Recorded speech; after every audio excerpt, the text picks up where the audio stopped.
Sitting on the rug before the mantel, Daphne can't help but glance at the constellations as she adjusts the skirt of her green organza dress around her like flower petals.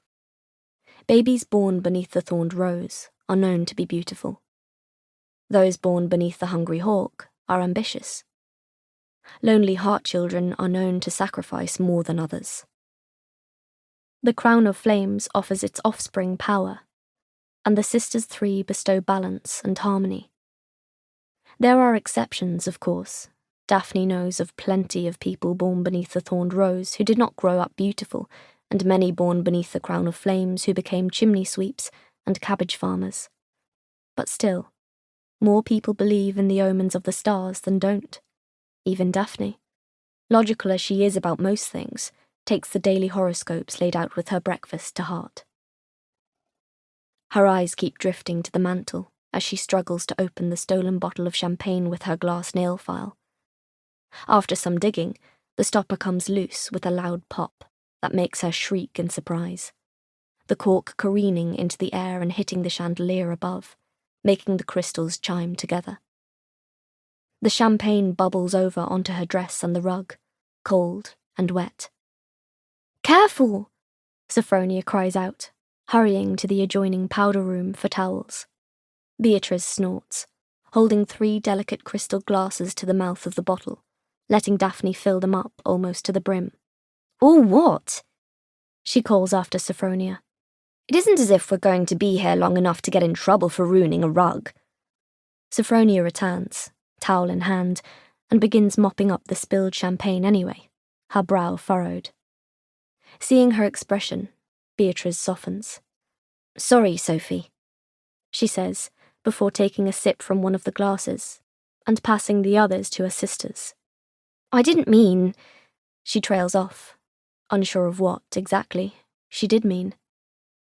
Sophronia doesn't seem to know either, but she drops the sopping towel on the floor and sinks down on the sofa beside Beatriz, who drapes an arm over her shoulders, rustling the taffeta of her rose-pink off-the-shoulder gown in the process. Daphne looks at them over the rim of her champagne glass, downing half of it in a single gulp before her eyes fall to the wet towel. "By the time that's dry," she thinks, "we'll have left this place. We won't see one another for a year."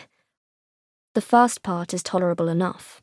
Bessemia is home, but they have always known they would leave when they came of age. Beatriz south to Celeria, Sophronia west to Temerin, and Daphne north to Freve. They have been preparing for their duties for as long as Daphne can remember, to marry the princes they've been betrothed to, and drive their countries to war against one another, allowing their mother to sweep in and pick up the shattered pieces and add them to her domain like new jewels for her crown. But that's all for the future. Daphne pushes her mother's plots aside and focuses on her sisters. The sisters she won't see again for a year, if everything goes to plan. They haven't spent more than a few hours apart in their entire lives. How will they manage an entire year? Beatriz must see Daphne's smile wobble, because she gives a dramatic roll of her eyes, her own tell for when she's trying not to show her emotions. "Come on," Beatriz says, her voice cracking slightly as she pats the sofa on her other side.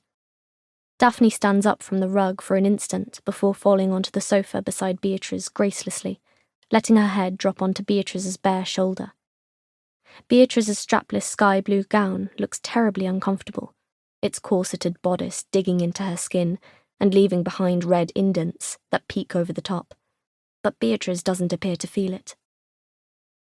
Daphne wonders if hiding her feelings is a trick Triz picked up during her training with the palace courtesans, a necessity, their mother said, to fulfill her own objective in Celeria, or if that is simply how her sister is, only 2 minutes older but always managing to seem like a woman, when Daphne still feels like a child.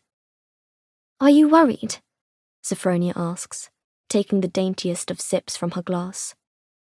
Despite the fact that they are triplets, Sophronia has a lower tolerance for alcohol than her sisters. Half a glass of champagne for her is the equivalent of 2 full glasses for Daphne and Beatriz. Hopefully one of her attendants in Temerin knows that, Daphne thinks. Hopefully someone will keep an eye on her there, when Daphne and Beatriz can't. Beatriz snorts. What on earth would I be nervous about? At this point, I feel as if I could seduce Lord Savelle in my sleep.